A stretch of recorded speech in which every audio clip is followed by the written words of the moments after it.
Gianturco.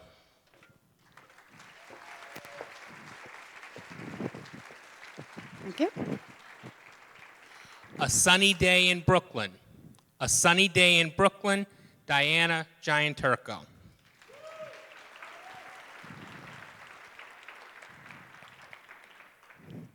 Red light, green light, 1, 2, 3. Red light, green light, 1, 2, 3. That was a game I played when I was 5 years old, growing up in Brooklyn, the old country. It's similar to tag if you only have about 50 feet, and it's very important when you're 5 years old. Fellow Toastmasters, guests, let's all travel back to a sunny day in Brooklyn. Clear blue sky. You can feel the warmth of the sun on your skin. Kind of day where you can actually smell summer in the air. All the little girls are playing red light, green light in front of the house where I lived upstairs from my yaya and papu. That's Greek for grandma and grandpa.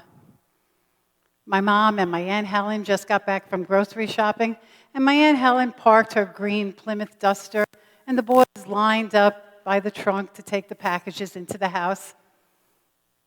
Suddenly, I heard my mom scream in pain. I turned around, and she was trapped between the green duster and a big brown car behind her. Back then, you needed keys to get into the trunk, and my mother had the keys, but my aunt didn't like the way she was parked. She took a second set of keys and moved the car. She went in reverse and pinned my mother between two cars. I watched my mother pull one leg out, but she couldn't get the other one out. She was screaming. I looked at my aunt, and she was panicked behind the wheel. Just at that moment, a fireman who lived up the block and who was recovering from a broken leg was walking by in a cast and crutches. He saw what was going on. He threw his crutches down. He hopped around to the side of the car, opened the door, pulled my aunt out, got behind the wheel, pulled the car forward, and my mom fell onto the car. Somebody called up to my dad, "Charlie, Charlie!" I saw my father come down a full flight of stairs in just 2 steps. 1, 2. He picked up my mother and brought her into Yaya's house. We all followed. It was all happening so fast. But I remember it in slow motion. I can still see her laying on Yaya's couch, her hands over her eyes, moaning in pain, her purple pant leg blown up and stretched out like a balloon, and wet. It looked wrong. It looked scary. Just then, our neighbor Mary said to me and my brother, "Hey kids, let's go to my house for some ice cream." Ice cream? You think now is a good time for ice cream? She ushered us out of the house. Still remember sitting at her kitchen table, feeling numb, eating vanilla ice cream. I heard the sirens come, lots of commotion, and I heard the sirens go, trailing off into the distance, taking my mommy to the hospital. And suddenly, red light, green light, 1, 2, 3 wasn't that important anymore. In the days that followed, I hid in the hallway and listened to the adults talk. Her leg was crushed. They were going to amputate. But an orthopedic surgeon named Dr. Miller, who had success replacing the short bones in the arms with plates and pins, said, "No, let's try and save her leg."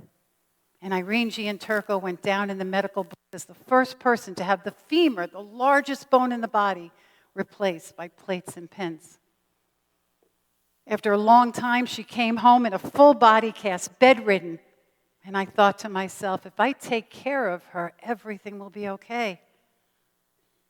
Back then, Papu had to walk me to school.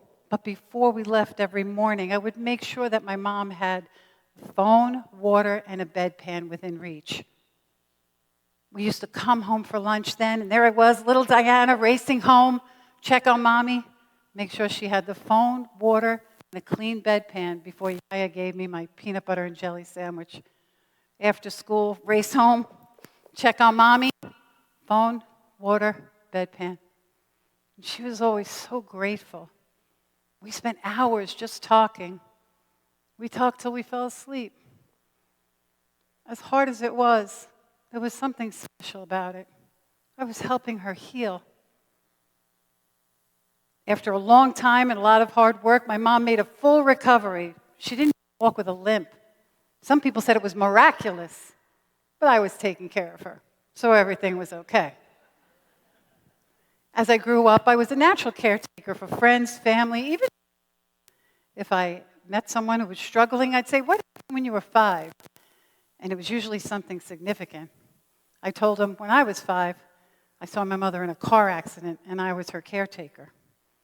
Then one day, pretty recently, I heard a voice in my head say, "Who would leave a 5-year-old in charge of caring for a seriously injured woman?" Wait a minute. Who would leave a 5-year-old in charge of caring for a seriously injured woman? No one. No one would leave a 5-year-old in charge of caring for a seriously injured woman. I wasn't her caretaker.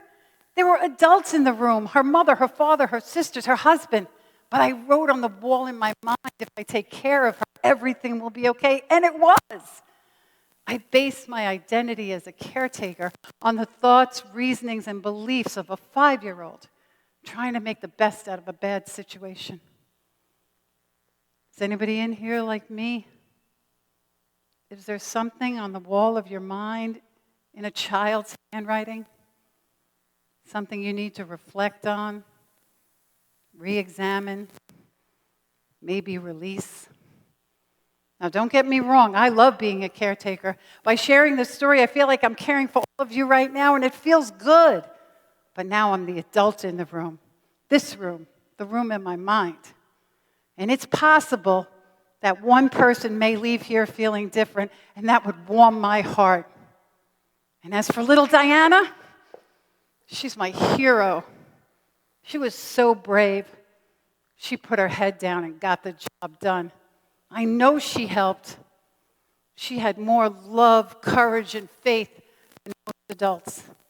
And after that, nothing was the same. Not even red light, green light, 1, 2, 3. Contest master.